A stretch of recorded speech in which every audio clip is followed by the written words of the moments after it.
Mas marami akong mamatay, mas lalo akong lumalakas. Habang tinitingnan ni Wu Qizeng ang bangkay ni Wu Qingxin, sinabi niya sa Marshal Shen, kung mamamatay ako balang araw, siguradong hindi para sa iyo, Marshal Shen. Tumawa ang Marshal Shen. Haha, magkakapareho talaga tayo, ano?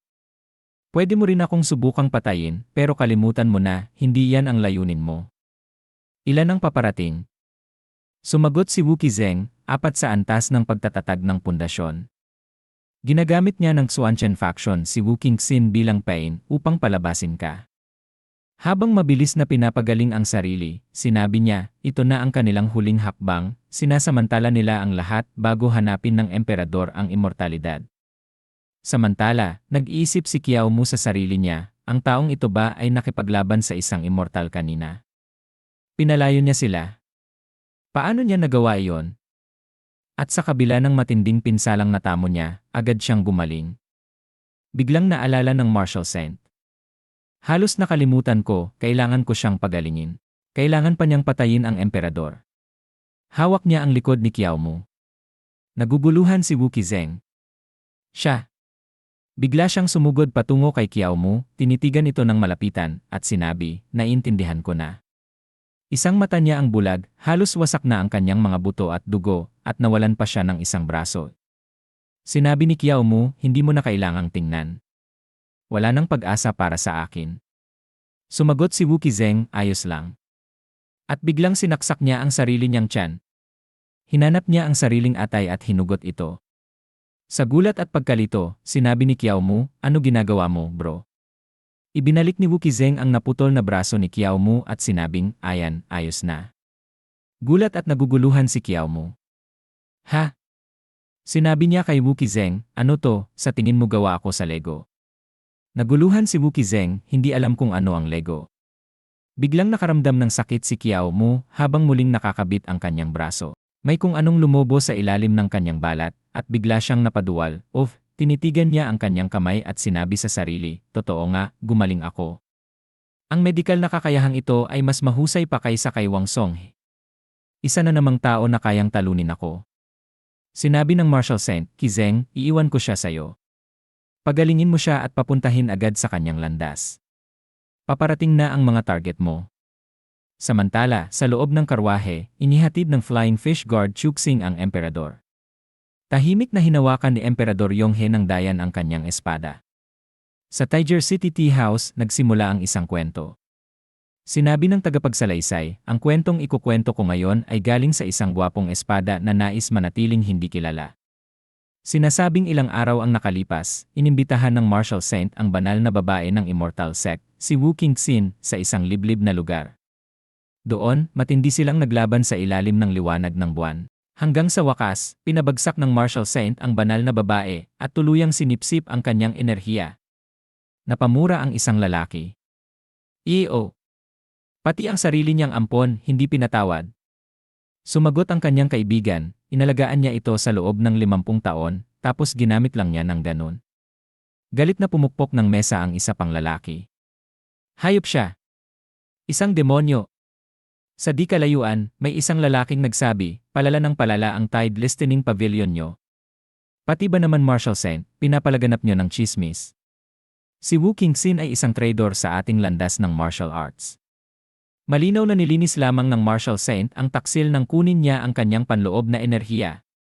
Ito ay isang dakilang kilos ng katuwiran. Isang ambag sa landas ng martial arts. Napaismid ang isa pang lalaki. Pwe! Masyado kang kampi. Alam ba natin kung ilan na ang nailigaw ng Martial Arts Society para mag-practice ng teknikang iyon? Kapag ikaw ang kinain ng Marshal Shen bukas, magiging ambag mo rin ba yan sa martial way? Tumayo ang isa pang lalaki, inilabas ang kanyang espada, at sinabing, anong kinalaman ko dyan? Ang Marshal Shen ay sumisipsip lamang ng enerhiya mula sa rank 3 pataas na Divine Refinement Martial Artists. Ako ay rank 8 lang. Mabilis ding bumunot ng espada ang isang lalaki na nakasuot ng asul. Kaya ka nagmamagaling kasi hindi pa ikaw ang apektado. Kapag nilamundan ng Marshal Shen ang lahat ng 3,000 disipulo niya, ikaw ang kasunod. Tumayo ang isang lalaking nakasuot ng kayumanggi. Kalokohan yan. Ang martial saint ang huling pag-asa ng mga martial artist. Kung kaya niyang putulin ang mga immortal, anong masama kung hayaan ko siyang kunin ang akin? Napangisi ang lalaking nakasuot ng asul. Ha? Aso ka ba ng martial saint? Napakamasunurin mo naman. Sa labas, narinig ni Steward Chayang ng Swanshan Sect ang ingay. Bumulong siya, isang teknikang sumisipsip ng panloob na enerhiya. Sa ibang lugar, sinabi ng Star Profound Envoy kay Kiao Mu, "Kiao Zong, kumusta na ang mga sugat mo?" Sumagot si Kiao Mu, "Ganap na akong gumaling." Ang kakayahan ni Ginoo Wu ay tunay na kahanga-hanga, nakakapagbigay buhay at nakakapagpahilom ng buto. Ngayon na pinag-uusapan natin, isa rin ba si Ginoo Wu sa 3,000 disipulo ng martial saint? Sa mga nakaraang araw, nagkaroon ako ng ugnayan sa kanya, ngunit hindi siya masyadong nagsasalita. Tumango ang Star Profound Envoy. Tama. Isa siya sa 7 pantas sa ilalim ng martial saint. 7 pantas. Sila ang pinakamalalakas sa natitirang 100 disipulo ng martial saint. Bawat isa sa kanila ay may natatanging kasanayan na lumalampas pa sa martial saint. Naisip ni Kiao Mu, 3,000 ang nabawasan at naging 100. Ano ang pinagkaiba ng ginagawa ng martial saint sa ginawang kulto ni Wu Qingxin? Tinanong niya, kaya ang natatanging kasanayan ni Ginoo Wu ay medisina. Saglit na natahimik ang Star Profound Envoy. Yan hindi ako sigurado. Biglang nagsalita si Wu Qizeng, medisina. Ang iyong pagbabagong katawan ay nasa panimulang antas pa lamang, kaya hindi mo pa ito nararamdaman. Nagtaka si Kiao Mu. Pagbabagong katawan? Hindi ba't ito ang teknik na nilikha ng martial saint? Tanong ni Kiao Mu. Sumagot si Wu Qizeng, ang tunay na pagbabagong katawan ay isang kamangha-manghang teknik na tanging ang mga martial artists na may rangko 3 pataas ng divine refinement lamang ang makakagamit. Ang iyo ay ang basic na bersyon. Kung ikukumpara sa buong bersyon, ito ay parang isang pandekorasyong teknik lamang. Tinanong ni Kiao Mu, kaya makakamtan ko ba ang tunay na pagbabagong katawan? Sumagot si Wu Qizeng, totoo bang ang emperador ay nasa Taeger City? Sinabi ni Kiao Mu, hoy, huwag mong gawing iba ang usapan. Sumagot ang Star Profound Envoy, ang balita ay mula kay Mo Mingzi, ang sect master ng lunar sect sa Taeger City. Siya ang dating Star Profound Envoy, kaya't malamang tumpak ito. At ang Taeger City ay pinakamalapit sa Qingming Mountain. Hindi nakataka-taka kung si Emperador Yonghe, na inihatid ni Daoist Chayang, ay naninirahan sa Taeger City. Sinabi ni Kiao Mu, ang emperador ay parang isang madulas na loach. Kung mali ang balitang ito, marahil kailangan naming direktang atakihin ang Qingming Mountain. Hindi na masama yon. Sumagot si Wu Qizeng, kakaibang ka, parang trabaho na parang pagpapakamatay, kahit na ito'y isang one-way ticket. Sinabi ni Kiao Mu, kung hindi ako makabalik, mas mabuti pa. Sumagot si Wu Qizeng, sa ganitong mentalidad, hindi nakapagtataka kung bakit hindi ka pinapatay ng martial saint. Sinabi ni Kiao Mu, huwag kang mag-alala, bro. Kung may mangyari, ako ang magbabalik loob. Ikaw na lang ang tumakas. Nagulat ang kabayo ni Kiao Mu at ang mga mata nito ay pumulandit, ngunit ang ekspresyon ni Wu Qizeng at ng kanyang kabayo ay hindi nagbago. Tahimik siyang tumingin kay Kiao Mu at sinabi, ang divinity na isinipsip ng martial saint mula sa divine refinement martial artists gamit ang kanyang spirit reno technique, may malaking potensyal ka. Sigurado akong makakamtan mo ang landas ng divine refinement sa hinaharap. Sinabi ni Kiao Mu, Sumagot si Wu Qizeng, ang pag-involve sa iyo ng martial saint sa bagay na ito ay isang pagsubok para sa iyo. Kung makakaya mong magtagumpay, alagaan ka niya bilang isang magiging binhi ng martial way.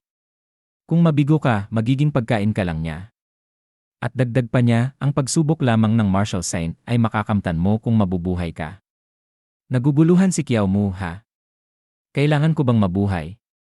Ako? Sandali. Ibig bang sabihin nito, kung mamatay ako, nabigo na ako? Hindi ito ang napagkasunduan natin.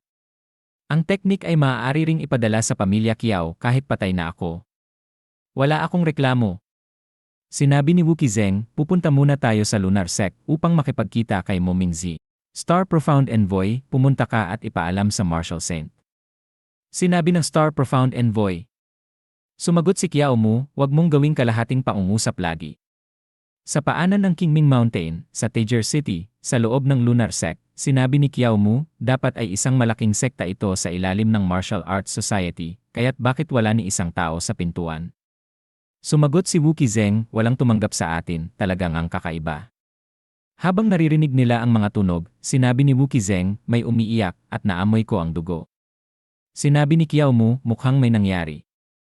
Pwede kaya na nalaman ng Immortal Sect ang ating mga galaw at nag-set up ng patibong. Sumagot si Wu Qizeng, pumunta tayo at silipin natin. Kung ito'y patibong nga, maaari natin itong baliktarin at dakpin sila, puwersahin silang magbukas ng impormasyon. Hindi naman masama ang plano na yon. Sinabi ni Qiao Mu, hindi ba't ako ang dapat magsabi niyan? Bakit ikaw, isang doktor, mas matapang pa sa akin? Habang humuhugong ang hangin, naramdaman nila ang isang madilim na enerhiya mula sa loob ng silid. Pumasok sila ni Wu Qizeng. May isang matandang lalaki na humahawak sa leg ng isang lalaki at sinabi, Masalba ni. Masalba ni. Sa akin ni. Habang ang katawan ng lalaki ay natuyo. Sinabi ng matandang lalaki, nandyan na kayo. Binitiwan niya ito at tinitigan sila ng may pulang mga mata. Bigla niyang inatake si Wu Qizeng at sinabi, matagal na kitang hinihintay. Ginamit niya ang kanyang teknik, Ripping Fragrance Very Strong Double Wave. Bigla namang hinawakan ni Qiao Mu si Mumingzi sa kamay. Sinabi ni Mumingzi, iwanan mo ang doktor. Nandito na ako. Bigla siyang itinapon ni Qiao Mu. At tumalon siya patungo kay Mumingzi at inatake siya. Sinabi ni Wu Qizeng, Qiao Zong, siya si Mumingzi, ang sect master ng Lunar Sect. Sa kanyang rurok, siya ay isang rank 4 na martial artist. Ngayon, sa kanyang 70 taong gulang, bumagsak siya sa rank 6. Sinabi ni Qiao Mu, rank 6 lang. Ano ba nang ipinagmamalaki niya? Panoorin mong pagpapaluin ko siya hanggang mamatay. Sumagot si Wu Qizeng, gayunpaman, si Mumingzi ay sumipsip ng buhay at kakayahan mula sa maraming mga disipulo niya. Maaaring nakabawi siya ng konti sa kanyang lakas, kaya maaaring nakabalik siya sa rank 4. Habang inaatake ni Mumingzi si Qiao Mu, nagawa itong blockhin ni Qiao Mu gamit ang kanyang Golden Bell Cocoon. Block! Sinabi ni Wu Qizeng, Qiao Zong, ayos ka lang ba? Sumagot si Qiao Mu, halos mamatay na ako. Pwede bang huwag mong iwanan lagi ang kalahating pangungusap? Ang rank 4 na to ay medyo malakas. Pati ba naman ang matandang ito ay 70 na?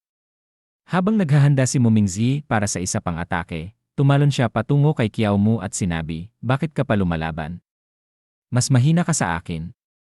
Wala namang saysay ang paglaban. Kung papayag kang kunin ko ang iyong kakayahan ng maayos, hindi ba't mas maganda pang pareho tayong may dignidad? Sinabi ni Qiao Mu sa sarili, as expected, isang matandang martial artist. Pareho ng twisted logic ng martial saint.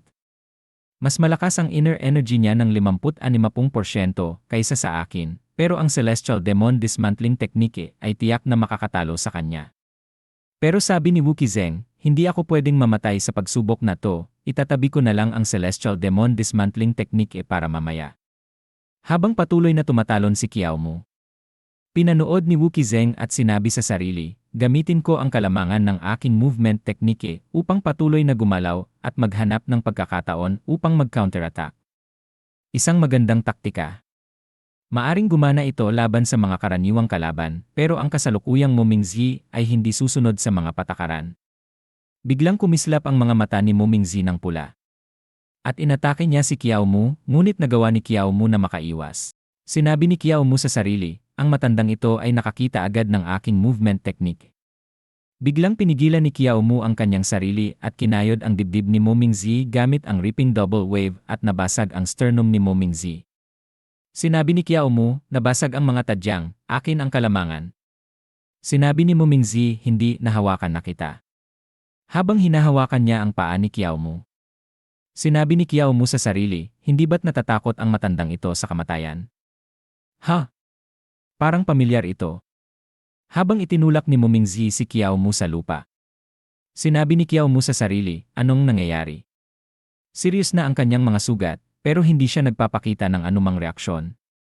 Hindi ang taong ito. Nagpapalit ng sugat para sa sugat. Habang binangga ni Mumingzi ang ulo ni Qiao Mu sa lupa. Tumalon si Qiao Mu palayo at sinabi sa sarili, lahat ng opensa, walang depensa. Kung dati, magugustuhan ko ang ganitong kalaban. Pero ngayon, kailangan ko pang mabuhay. Nakakainis na makipaglaban ng may mga kamay na nakatali. Sinabi ni Wu Qizeng, hindi mo ba napansin? Si Mumingzi ngayon ay wala na sa katinuan. Hindi kanya kakausapin. Lahat ng atake niya ay puro opensa at walang depensa. Pinapalakas kanyang patayin. Kung mayroon ka pang ibang mga lihim na baraha, mas mabuti pang gamitin mo ito agad.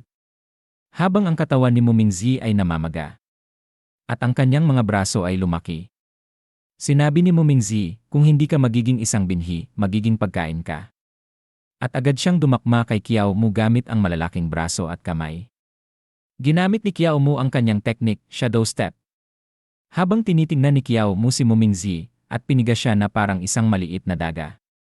Sinabi ni Wu Qizeng sa sarili, ito na ba ang katapusan? Sinabi ni Mumingzi, tapos na. Maging pagkain ko kaagad. Biglang sinabi ni Kiao Mu, bakit ako nag-isip ng ganito? Nabigla si Mumingzi. Sinabi ni Kiao Mu, kung lalaban ako ng buong puso. At ginamit niya ang kanyang teknik, Celestial Demon Dismantling Technique. At nakalaya siya mula sa pagkakahawak ni Mumingzi.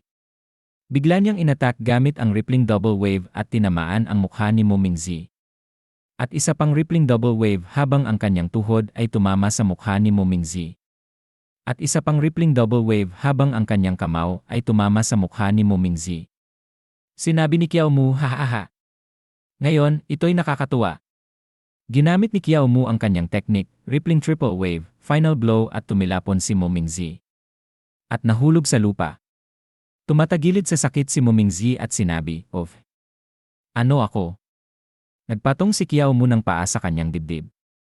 Biglang sinabi ni Wu Qizeng, iwanan mo siya ng buhay. Tumingin si Kiao Mu pabalik kay Wu Qizeng. Inalis ni Kiao Mu ang paa niya at sinabi, "Jenye, ituring mong pinalad ka." Sinabi ni Mumingzi, cough cough. Dati, gusto kong mamatay sa kamay ng Martial Saint para ma-absorb ang aking lakas. Ngayon, hindi masama na si Eng. Wu Qizeng na lang ang makakuha nito. Sinabi ni Wu Qizeng, malakas ang iyong buhay. Kahit na ikaw ay malubhang nasugatan, hindi pa ito nakamamatay. Hindi pa panahon para magbigay ng huling mga salita. At imbes na huling mga salita, bakit hindi mo na lang ipaliwanag kung ano ang nangyari? Sinabi ni Mumingzi, kahapon, aksidente kong nakabangga si Daoist Chayang ng Xuanchen sect sa Tiger City. Siya ang nagbabantay sa emperador, kaya't sumunod ako ng maingat, ngunit dumiretso siya sa aking sekta. Sinabi ni Kiao Mu, dumating ba si Chayang para patahimikin ka upang hindi malantad ang kinaroroonan ng emperador? Sinabi ni Mumingzi, hindi. Sinubukan ko siya, at hindi siya nag-alala na matutuklasan ang kinaroroonan ng emperador sa atin. Dumating siya dito upang imbestigahan ang lakas ng Martial Saint Spirit Rhino Technique. Habang nanginginig ang kamao sa galit, habang sinabi ni Steward Chayang ng Xuanchen sect kay Mumingzi habang hawak ang kanyang anak, hindi naman ganoon ka-impressive ang teknik na ito ng pagsipsip ng inner energy, hindi ba? Wala kang silbi, kahit anong kainin mo, isa ka pa ring mortal na martial artist. Sinabi ni Mumingzi, tigil. Hayaan mong maging kalaban ko. Pakawalan mo ang anak ko. Habang nakita niyang nasunog ang kanyang anak, sumigaw siya, anak. Sinabi niya, hindi lang niya pinatay ang marami sa mga disipulo ko, kundi pati ang aking nag-iisang anak na matinding namatay sa kanyang mga kamay. Laban ako ng buong lakas, ngunit wala akong pagkakataong makalapit sa kanya. Sinabi ni Wu Qizeng, nawala mo ang iyong pinakamamahal na anak at nasira ang kalahating buhay mong trabaho, kaya nawalan ka ng ulirat at nakalimutan mong i-absorb ang natirang mga disipulo. Sinabi ni Mumingzi, hindi ito pagkakamali. Ginusto ko ito. Biglang may mga martial artist na lumitaw sa paligid nila. Sinabi ni Kiao Mu, interesting. May mga reinforcement pa. Gusto ninyo kaming kainin pareho, ha? Habang nananatiling tahimik si Wu Qizeng. Sinabi ni Kiao Mu sa sarili, ang mga taong ito ay mula sa iba't ibang sekta, at sila ay mga eksperto. Hindi ako pwedeng maging pabaya.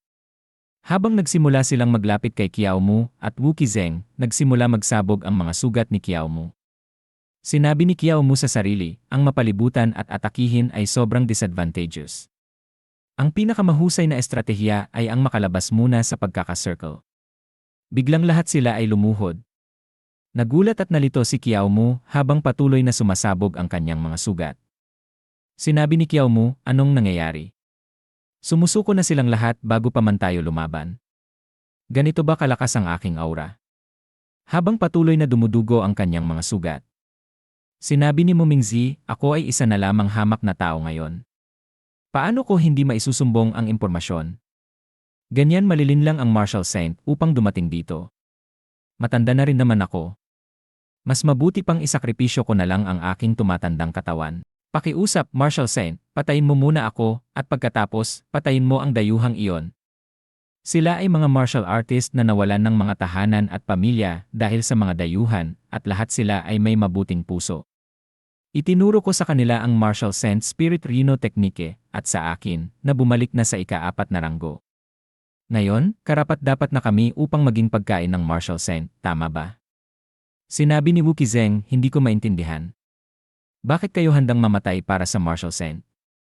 Sumagot si Mumingzi, hindi kami gustong mamatay para sa Martial Saint, kundi para sa pinuno ng daan ng martial sa mundong ito.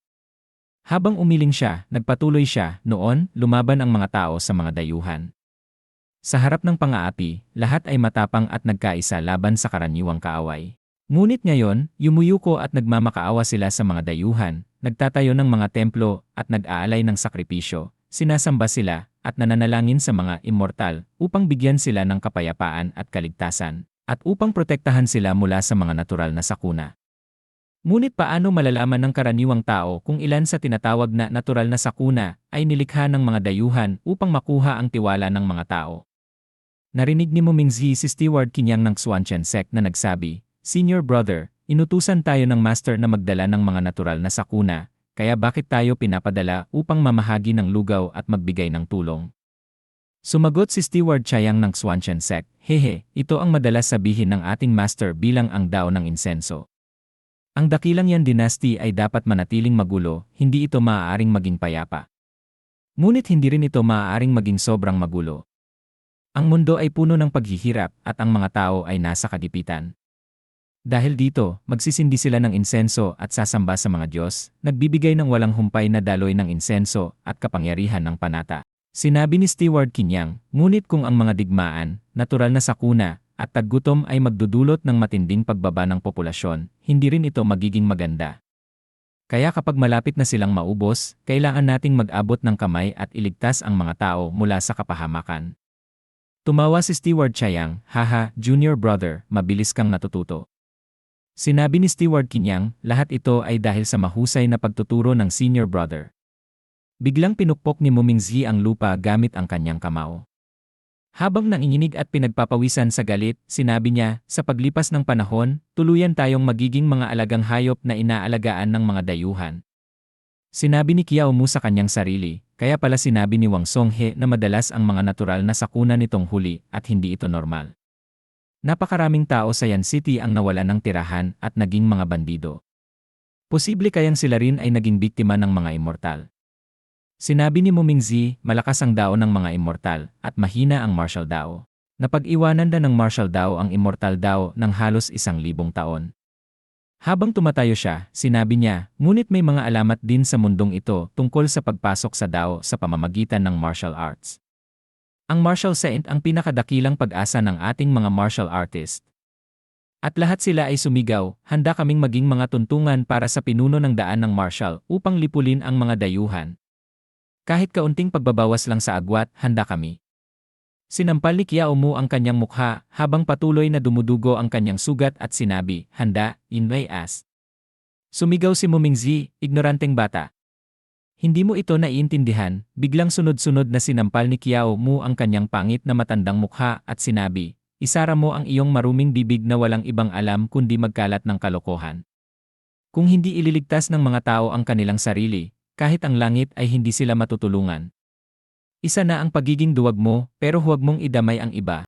Ginagamit mo ang watawat ng pagliligtas sa mundo, ngunit hindi nito matatakpan ang iyong makasariling mga layunin.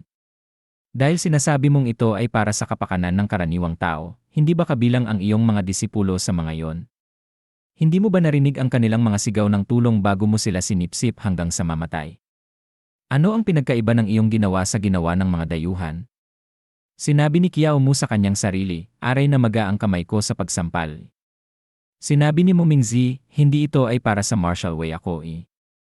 Habang umaatras siya, bigla siyang nabangga sa isang tao sa kanyang likuran na nagsabi sa kanya, yan ba ang iyong huling mga salita? Lumingon siya at sinabi, Mar. Marshal Saint si. Tinignan siya ng Marshal Saint. Biglang hinawakan ng Marshal Saint ang ulo ni Mu Mingzi. Habang sinisip-sip hanggang matuyo ang kanyang buhay, sumigaw siya sa matinding sakit, "Ah! Ah! Ah! Ah! Ah! Ah!" Nagulat ang lahat.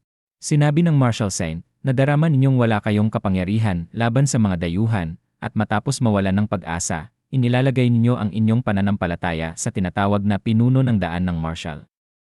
Isang grupo ng mga duwag. Gusto ninyong maging tuntungan ko pero hindi kayo karapat-dapat. Magsilayas kayo." At nagsitakbo ang mga tao. Sinabi ni Wu Qizeng, "Dahil mali ang impormasyon tungkol sa lunar sect, ipagpapatuloy natin ang paghahanap sa kinaroroonan ni Emperor Yonghe." Sinabi ng Marshal Saint, "Huwag na. May balita mula sa ibang sangay na si Emperor Yonghe ay nasa Qingming Town na." Sinabi ni Wu Qizeng, "Qingming Town?" Ibig sabihin, nakarating na ang Emperor sa Qingyun Temple. Sinabi ni Qiao Mu, "Hindi na magiging posible ang plano nating ambusin at patayin ang Emperor sa daan. Ngayon, isa na lang ang daan natin dumiretso sa Qingyun Temple at patayin si Emperor Yonghe sa pamamagitan ng puwersa." Sa gabi, sa Qingming Town, isang lalaki ang lumapit kina Qiao Mu at Wu Qizeng. "Dalawang panauhin, pumasok po kayo." Ilang sandali ang lumipas, sa loob ng silid, sinabi ni Qiao Mu, "Napakakaiba, habang daan, wala akong nakitang magsasaka o sakahan, puro tindahan lang ng insenso, perang papel, at kandila.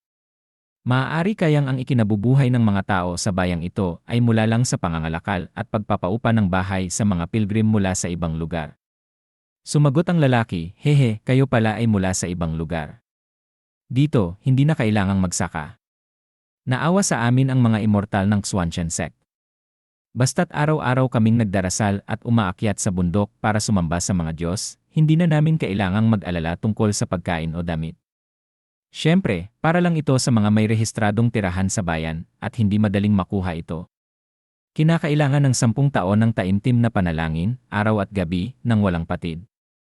Pero kung ikukumpara sa pataas na buwis ng imperial na korte, isa na itong malaking biyaya." Ipinakita niya ang isang kwintas na may markang T-Class Ye Townsfolk. Sa ibang bayan, nagpauna na sila ng buwis para sa 20 taon. Hirap na ang mga tao sa pagkain. Kaya naman halos mabasag na ang pintuan ng Qingming Town dahil sa mga refugee mula sa buong Nanzhou. Naisip ni Qiao Mu, isang dogtag lang, ano bang ipinagmamalaki niya? Kung hindi sila nagtatrabaho sa produksyon, saan kinukuha ng mga immortal ang pera at pagkain para sa ikinabubuhay ng mga tagabayan? Sumagot ang lalaki, "May dakilang kapangyarihan ang mga immortal. Marahil kaya nilang likhain ang mga ito mula sa wala. Nakahanda na ang silid. Magpahinga kayo ng mabuti.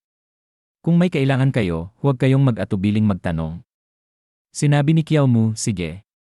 At sa kanyang isipan, ginagamit ang perang nakuha mula sa usapang pangkapayapaan ng imperial na korte upang palakasin ang sariling mga tagasunod at ipinapasa ang sisi sa korte. Ang mga dayuhan ay talaga namang magaling sa larong ito. Biglang sinabi ni Wu Qizeng, "Hubal ang iyong damit dyan." Naguguluhan, tinakpan ni Qiao Mu ang kanyang katawan at sinabing, "Ginoong Wu, may kakaiba ka bang fetish?"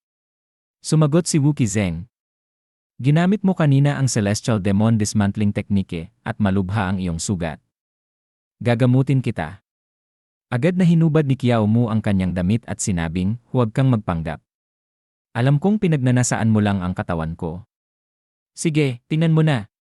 Habang patuloy na dumudugo ang kanyang sugat.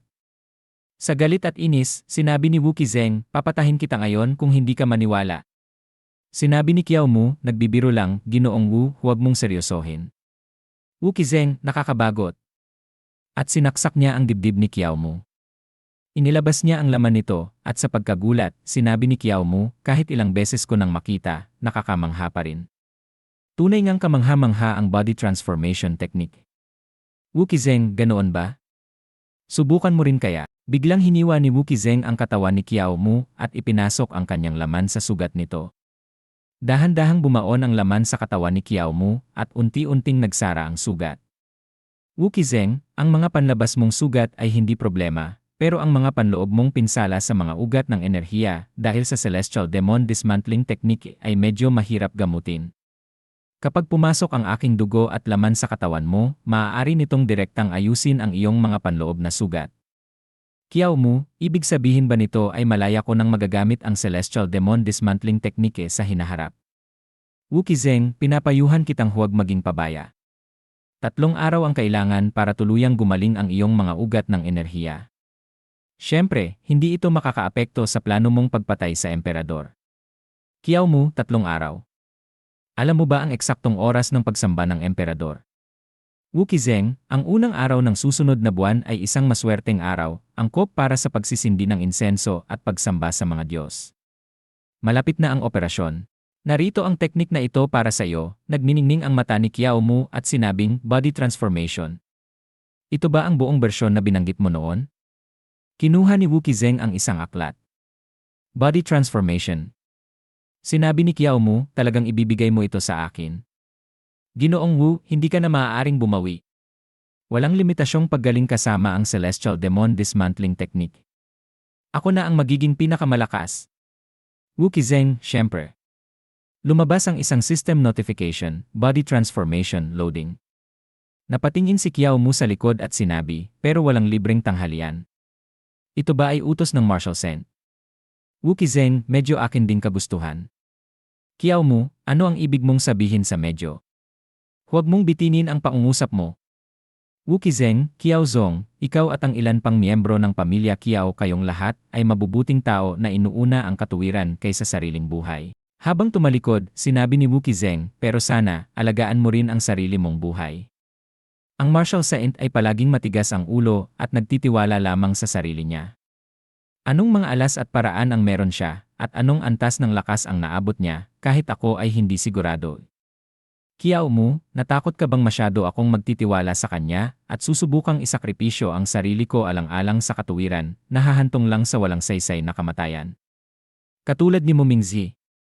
Tumahimik si Wu Qizeng. Kiao Mu, ang tunay na pagsasakripisyo para sa katuwiran ay kapuri-puri at gusto ko rin sanang makita yon. Pero hindi ganoon si Mu Mingzi at hindi rin ako ganoon. Huwag kang mag-alala. Ang layunin ko ay makuha ang teknik na ipinangako ng Marshal Saint sa akin. Hindi ko isasakripisyo ang sarili ko para sa kanya. Wu Qizeng, maraming tao ang katulad mo na naniwala sa mga salita ng Marshal Saint. At itinulak niya ang pinto. Wu Qizeng ay nagsabi, pero silang lahat ay namatay. Habang pinapanood ni Kiao Mu ang paglayo niya. Sinabi ni Kiao Mu sa sarili, ang Wu Qizeng na ito ay tila mabait sa akin. Ito ba ay simpatya sa pagitan ng magkatulad na tao o may itinatago siyang masamang balak? Hinahanap ko ang isang marangal na kamatayan pero mayroon din akong sarili kong mga prinsipyo. Hindi ako nasa parehong landas ng Martial Arts Society, lalo na bilang isang kakampi. 3 araw mamaya, Xuanchen Sect, dumating na ang maswerteng oras. Habang nakatayo ng tahimik si Emperor Yonghe ng Dayan at ang Flying Fish Guard na si Chuxing. Sinabi ni Kiao Mu sa sarili, ang daming tao. Dapat inisip ko na hindi magandang magpanggap bilang pilgrim para lang makaakyat sa bundok. Huwag kang tumulak.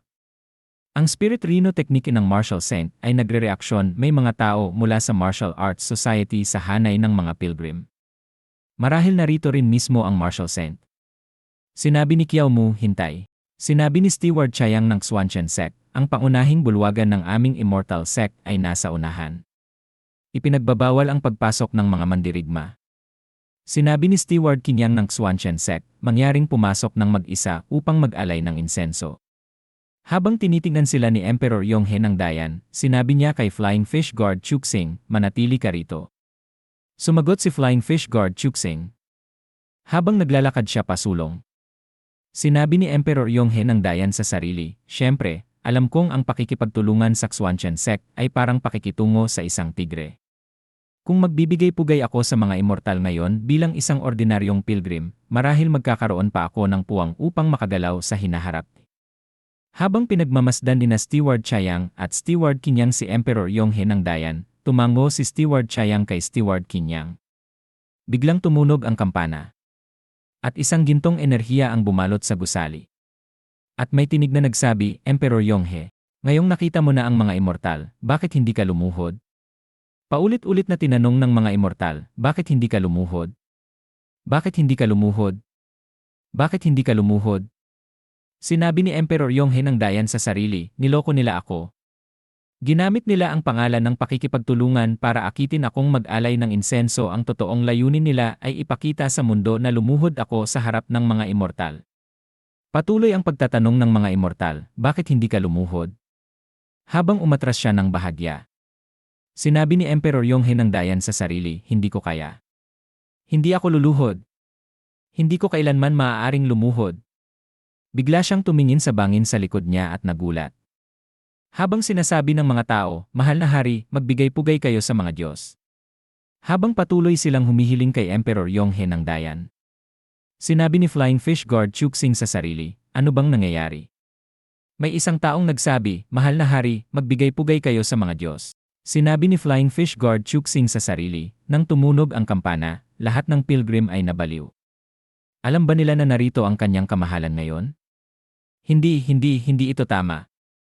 At nagsimulang sumigaw ang mga tao, mahal na hari, magbigay-pugay kayo sa mga Diyos. Mahal na hari, magbigay-pugay kayo sa mga Diyos.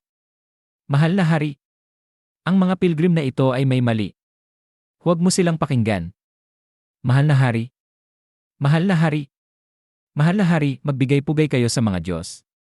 Mahal na hari, magbigay-pugay kayo sa mga Diyos. Mahal na hari, magbigay-pugay kayo sa mga Diyos. Sinabi ni Emperor Yonghe ng Dayan sa sarili, maging ang mga karaniwang tao ay nasa panig ng immortal Dao. Sa puntong ito, ang karagdagang paglaban ay walang saysay. Marahil ang buong pusong pag-asa sa Xuanchen sect ang tamang landas Habang unti-unting yumuko ang kanyang tuhod. Sa malayo, may isang taong nagsabi, talagang luluhod ang asong emperador. Sinabi ng kanyang kasama, hintay. Huwag mong sirain ang dakilang plano. Biglang, mabilis na pinutol ni Steward Chayang ng Xuanchen sect ang kanilang mga lalamunan. At sinabi niya, ang mga pilgrim na dumating ngayon ay lahat ng mga mananampalatayang pinalaki ng Qingming Village. Matagal nang naitanim ang binhi sa kanilang puso. Kapag dumating ang tamang oras, ito'y usbong. At ang mga pilgrim na hindi nagsasalita sa sandaling ito sila ang mga mamamatay tao ng Martial Arts Society. Hangal na mga mortal, akala ba ninyo'y masisira ninyo ang dakilang plano ng aming immortal sect? Gusto kong panoorin niyo habang lumuluhod si Emperor Yonghe sa harapan namin. Sa sandaling iyon, ang Xuanchen sect ang magiging tanging pinuno ng mundo, magpakailanman. Habang bumagsak ang insenso mula sa kamay ni Emperor Yonghe ng Dayan. Sa likod ng kampana, may isang taong biglang sumiparito, at lumipad ito papunta kay Emperor Yonghe ng Dayan. Mabilis na sumugod si Steward Qinyang ng Xuanchen sect at sumigaw, sino ang naglalakas loob na gumawa ng kalapastanganan? Habang pinutol niya ang kampana sa dalawa. Nagulat si Emperor Yonghe ng Dayan. Mabilis na tumakbo papunta sa kanya si Flying Fish Guard Chuxing at sinabi, mahal na hari. Ayos lang ba kayo? Sinabi ni Emperor Yonghe ng Dayan, muntik na. Halos mabihag ako ng immortal sect. Sino ang tumulong sa akin? Biglang bumagsak si Qiao Mu sa lupa at sinabi, walang gustong tumulong sa iyo, hangal, at sumugod siya kay Emperor Yonghe ng Dayan habang sumisigaw, nandito ako para patayin ka. May isang taong nagsabi, sino ang walang takot na hangal na yon? Basta na lang siya sumugod. Sinabi ng kanyang kasama, ito'y pagpapakamatay. Habang tumingin si Steward Chayang ng Xuanchen sect sa likuran. Sinabi ni Emperor Yonghe ng Dayan sa sarili, siya. Sinabi ni Steward Qinyang ng Xuanchen sect, mga mabababang nilalang paano ninyo nagagawang sirain ang dakilang gawain ng aking Xuanchen sect. Habang pinuno niya ng kidlat ang kanyang espada. Itinaas niya ang kanyang dambuhalang espada na puno ng kidlat at sinabi, pagkakatin-katin ko kayo sa pira-piraso. At sumugod siya kay Qiao Mu. Habang tinitingnan ni Qiao Mu ang dambuhalang espada ng kidlat. Pinutol ni Steward Qinyang ng Xuanchen sect ang lahat ng nasa kanyang harapan. Habang nawala ang ulap ng alikabok, nahati sa dalawa ang sahig mula sa napakalaking hiwa. Napapawisan si Flying Fish Guard Chuxing habang nagulat si Emperor Yonghe ng Dayan. Nanginginig sa takot ang iba. Habang sinabi ni Katiwala Qinyang ng Sekta Xuantian, ang sinumang lumaban sa aking Sekta Xuantian ay paparusahan. Habang nagtakbuhan ang mga tao, may isang nagsabi, nagkagulo na. Itinuturo ni Matandang Qinyang ang leksyon sa martial artist mula sa lipunan ng mandirigma. Isa pang tao ang nagsabi, talaga. Titingnan ko nga. Sinabi ng kanyang kaibigan, naglalakas loob kang manood ng laban ng mga immortal. Kapag nadamay ka, mamamatay ka. Umalis na tayo. Biglang tumahimik ang paligid.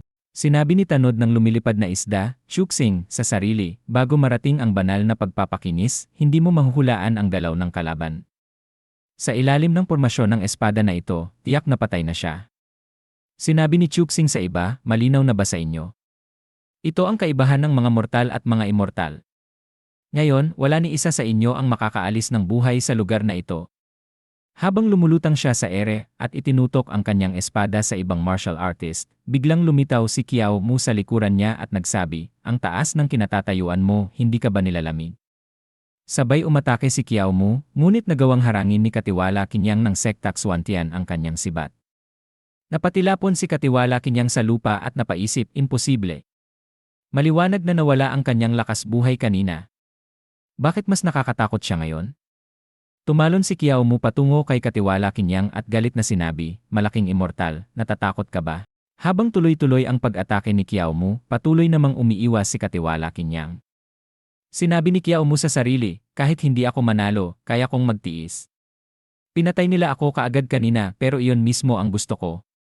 Habang inalala niya ang pagkaputol ng kanyang katawan noon, naisip niya, ako ay 2.5 Kiao, hindi lang ako nakatanggap ng masaganang gantimpala. Pero kahit ang aking bangkay ay nadurog ng enerhiya ng espada, kaya hindi ko na kailangang maglinis ng sarili kong labi.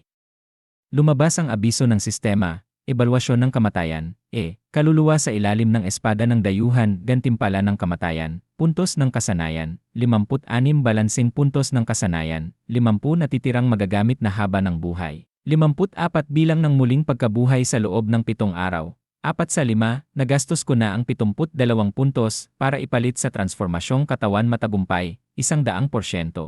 Sinabi ni Kiao Mu sa sarili, gagamitin ko ang pagkakataong ito para iangat ang transformasyong katawan sa maliit na tagumpay. Walang limitasyong paggaling, nakuha ko na. Ngayon, basta't makokontrol ko ang teknikang pagkakalas ng makalangit na demonyo sa tamang saklaw, magagamit ko ito ng malaya.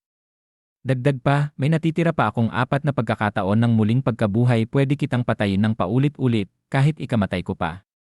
Habang patuloy na sinubukan ni Kiao Mu na saksakin si Katiwala Kinyang ng Sektak Swantian, bigla itong tumama ngunit nabasag ang kanyang sibat.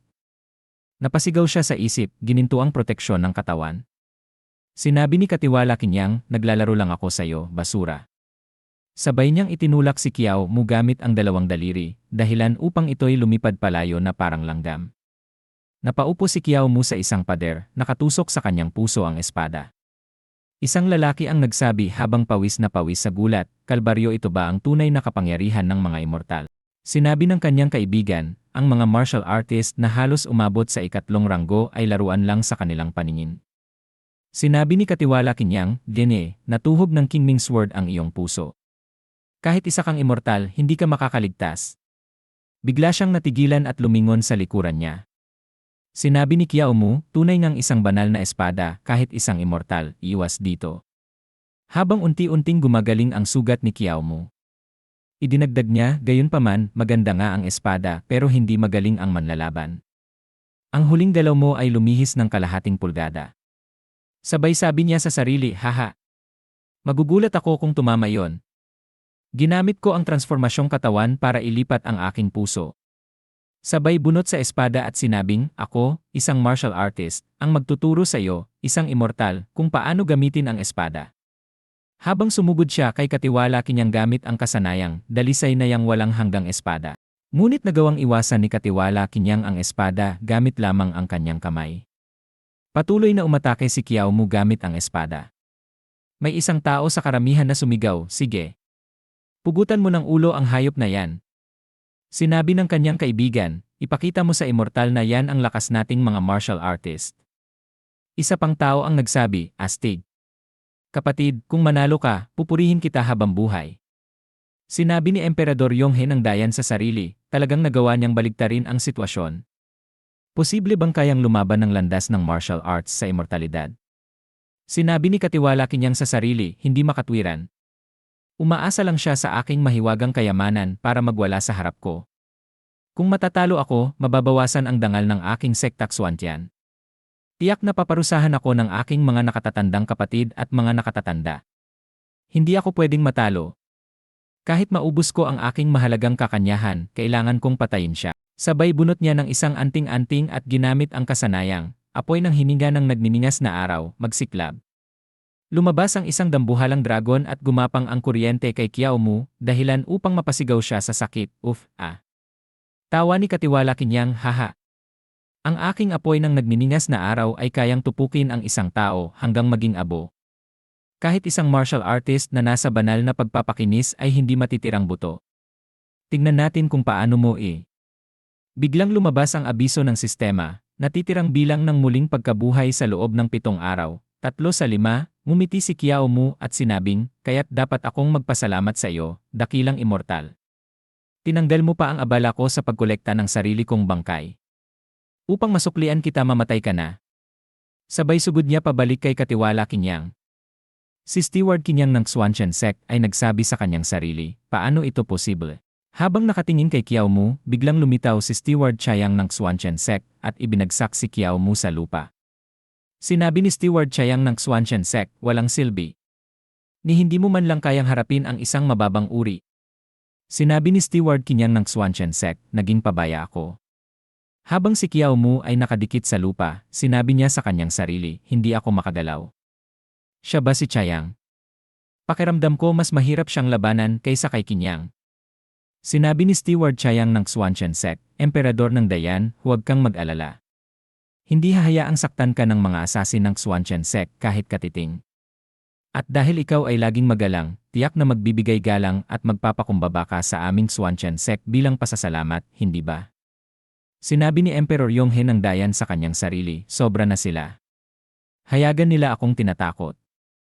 Ngayon, ang pagpipilian ko lang ay magpakumbaba sa sekta ng mga immortal o mamatay sa kamay ng mga asasin. Sinabi ni Flying Fish Guard Chuxing, mahal na hari, habang naririto ako, hindi mo kailangan ang proteksyon ng Xuanchen Sect.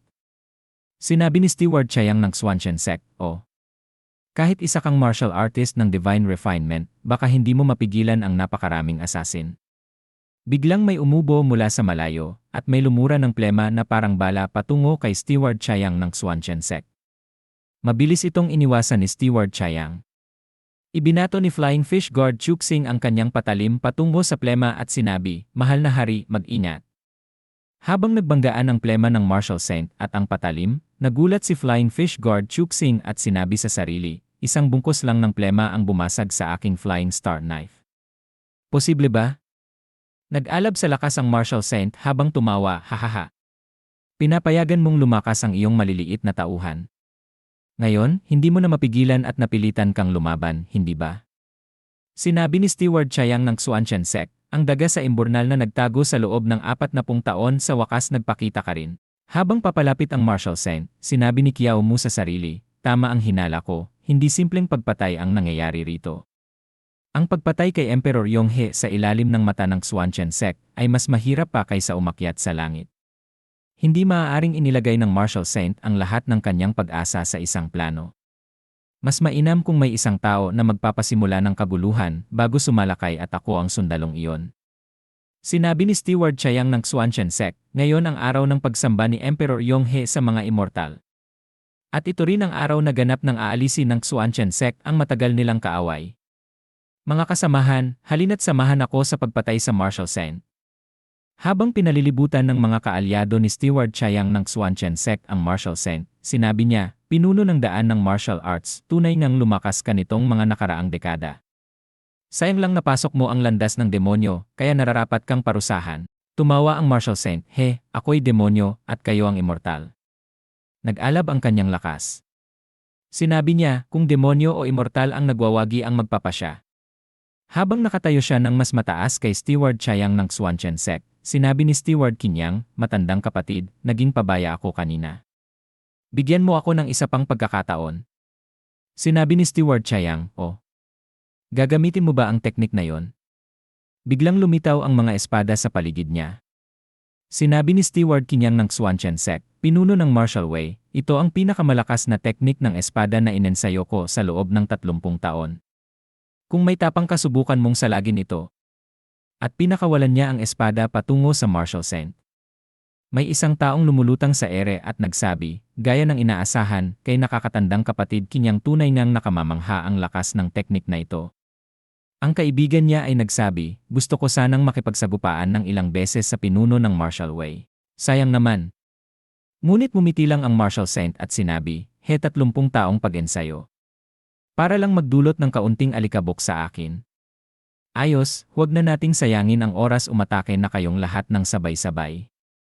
Minoka niya ang mga kasamahan ni Steward Chayang, kaya sabay-sabay silang umatake, sabay-sabay nilang sinabi, napaka-arogante mo. Ang isa ay pumagaspas ng pamaypay, ang isa ay nagbuhos ng likido mula sa kanyang gourd, ang isa ay naglabas ng kidlat gamit ang kanyang mga Pokemon Energy Card. Isang napakalakas na pagsabog ang sumabog, ngunit nanatili pa ring nakatayo ang Marshall Saint na walang kahit anong pinsala sa kanyang katawan. Isang lalaki na may hawak na Pokemon Energy Cards ang nagsabi sa gulat, paano ito nangyari? Paano nakaligtas ang isang laman at dugong katawan sa mga kayamanang mahika ng aming sekta? Ang kanyang kaibigan na may dalang malaking gourd ay nagsabi, at ni hindi siya nasaktan tao pa ba siya? Sinabi ni Flying Fish Guard Chuxing sa sarili, tunay ngang kamangha-mangha ang Marshall Saint, ang kanyang kakayahang hulaan ang kilos ng kalaban ay napakaperpekto. Nagagawa niyang hulaan ang bawat atake ng mga tagalabas at sa napakaliit na galaw ay naiiwasan niya ang lahat, kahit pa parang hindi siya gumagalaw. Kinakailangan ng ganap na koordinasyon ng katawan at isipan upang maabot ang ganitong antas. Kung magkamali lang siya ng isang beses, tiyak na mamamatay siya. Sinabi ng Marshall Saint, tapos na ba ang mga pakulo nyo? Ako naman. Habang nag-ipon siya ng enerhiya sa kanyang kamao, bigla siyang sumuntok sa ere. Nagulat si Steward Chayang ng Swanshan Sect at biglang tumalsik ang likido sa kanyang mukha. Hinipon niya ito at sinabi sa sarili, dugo. Ngunit hindi akin. Nang tumingin siya sa kanyang tagiliran, nagulat siya sa kanyang nakita. Nang makita niya ang walang ulong katawan ni Steward Kinyang ng Swanshan Sect, bumagsak siya sa lupa habang may sumigaw, matandang kapatid Kinyang. Dalawang nakatatandang miyembro ay natulala, at si Emperor Yonghe ng Dayan ay pinagpapawisan sa takot. Ang iba ay hinugot ang kanilang mga espada at itinuro kay Emperor Yonghe ng Dayan at kay Flying Fish Guard Chuxing, habang ipinagtatanggol ni Chuxing si Emperor Yonghe. Bigla silang sumugod habang sumisigaw, dumating na ang oras. Patayin! Sinabi ni Flying Fish Guard Chuxing, mahal na hari. Iwan mo sa akin ito. Pumunta ka sa pangunahing bulwagan upang magkanlong. At ginamit niya ang kanyang i-Flying Star Hand. Sinabi ni Kiao Mu sa sarili, may mali pakiramdam ko, parang masyadong maayos ang lahat. May isang nagsabi, kapahamakan. Hindi ako makalapit kahit kaunti. Ang kanyang kasama ay nagsabi, isa siyang dalubhasa sa Divine Refinement Realm. Muling nag-isip si Kiao Mu, dapat mas malakas pa ang Swanshan Sect kaysa rito. At si Chayang ay kalmado pa rin, tila kontrolado niya ang sitwasyon. Dapat may nakahanda silang panibagong plano. Biglang pinutol ng Marshall Saint ang isa pang ulo, ang kaibigan ni Steward Chayang ng Swanshan Sect. Mabilis siyang sumugod at isa-isang pinugutan ng ulo ang mga kaalyado ni Steward Chayang ng Swanshan Sect. Habang nagwawala, tumawa ang Marshall Saint, hahaha. Ang malalakas ay immortal. Ang mahihina ay demonyo. At sumugod siya patungo kay Emperor Yonghe ng Dayan. Mabilis na hinarangan siya ni Flying Fish Guard Chuxing. Sinabi ng Marshall Saint, Emperor Yonghe, saan mo iniisip pupunta? Ginamit ni Flying Fish Guard Chuxing ang kanyang i-Flying Star Hand. Ngunit biglang tinamaan siya ng dambuhalang kamao ng Marshall Saint. Sinabi ng Marshall Saint, ang humaharang sa akin ay mamamatay. Habang si Emperor Yonghe ng Dayan ay patuloy na naglalakad papalayo, sinabi niya, Chuxing. Habang si Chuxing ay bumaon sa lupa, hirap siyang magsalita, mahal na hari, tumakas ka. Si Emperor Yonghe ng Dayan ay lumingon at nakita niyang papalapit ang Marshall Saint. Sinabi ng Marshall Saint, sa tingin mo ba makakatakas ka? Pinagpawisan si Emperor Yonghe ng Dayan. Biglang lumiwanag ang loob ng gusali. At ang liwanag ay nagsimulang umikot. Isang napakalakas na enerhiya ang bumalot kay Emperor Yonghe ng Dayan at napasigaw siya, Dumausdos pa atras ang Marshall Saint habang tinatangkang pigilan ang enerhiya. Isang mata ang lumitaw. At isang dambuhalang mukha ang lumabas mula sa usok at nagsalita, mga mortal na martial artist, nagkamali kayong lahat ng malaki. Isang matandang lalaki ang nagsabi, iyon ba isang mukhang tao?